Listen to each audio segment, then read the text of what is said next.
Ela sumiu sem deixar bilhete, sem levar móveis, sem avisar vizinho, sem despedida. Numa manhã comum, a casa acordou vazia. O café não estava pronto, o fogão estava frio, a mesa limpa demais, a cama dela arrumada demais. Havia um silêncio estranho, daquele tipo que não assusta de imediato, mas incomoda aos poucos. Por alguns segundos, o filho achou que fosse atraso. Depois, achou que fosse birra.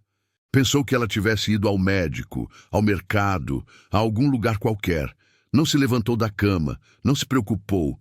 Só horas mais tarde, quando a fome chegou e nada mudou, quando o relógio avançou e o telefone não tocou, é que começou a entender que aquilo não era atraso.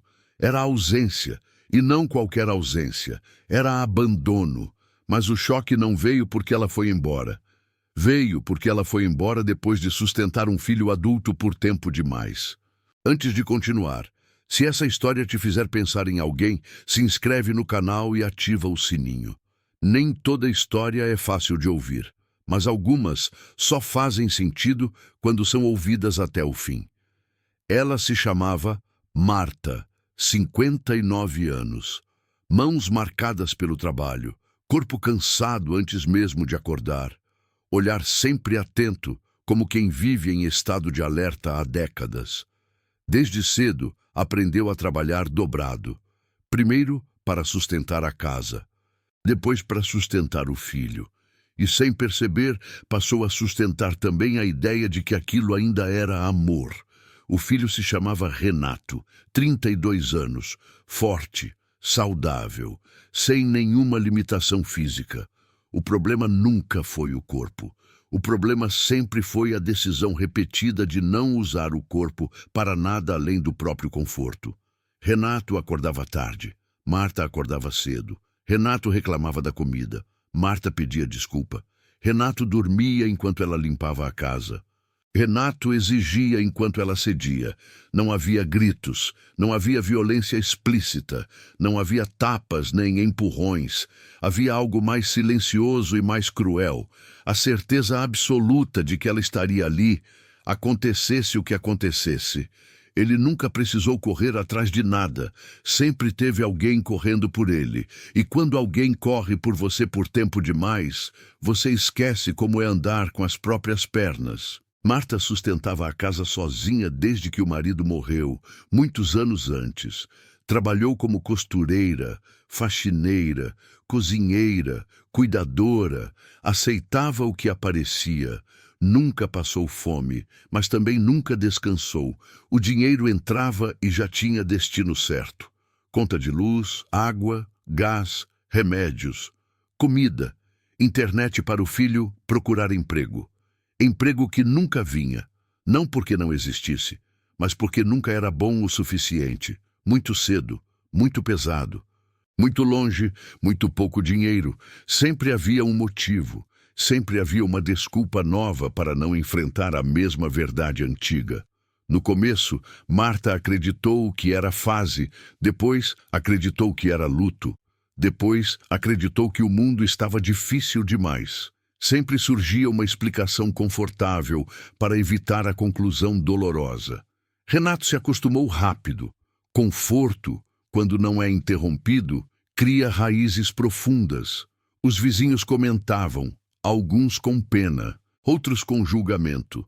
Diziam que aquele homem precisava criar vergonha. Diziam que aquilo não era amor, era prisão. Marta ouvia, ficava vermelha, defendia o filho. Dizia que cada um tinha seu tempo, que cada um tinha seu ritmo, que mãe não abandona filho.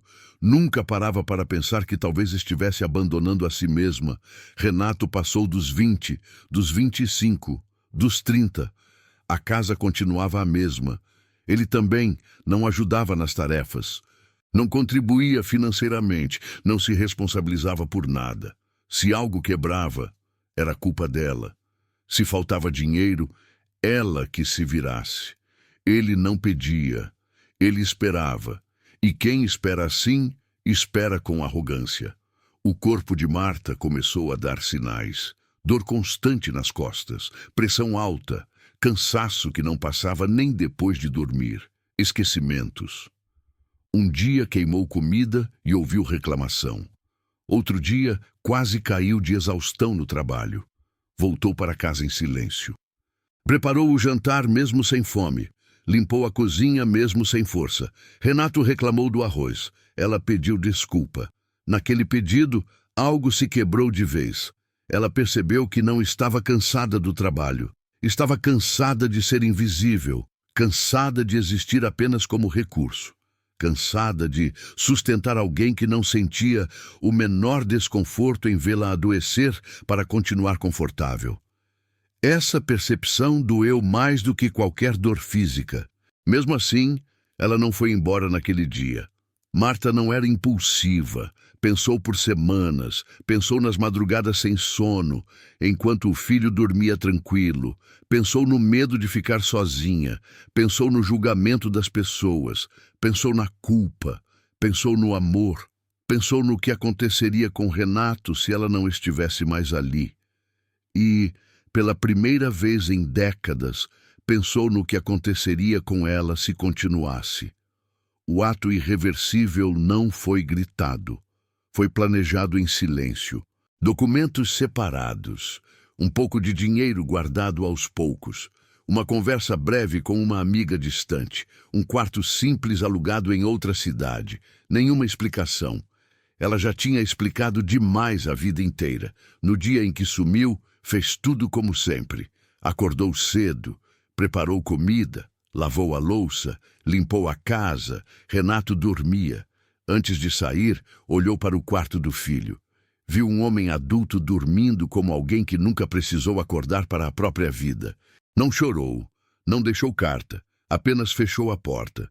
Renato acordou horas depois, chamou a mãe. Ninguém respondeu. Achou estranho, mas não alarmante. Esquentou comida, voltou para o quarto. No fim do dia, percebeu que algo estava errado.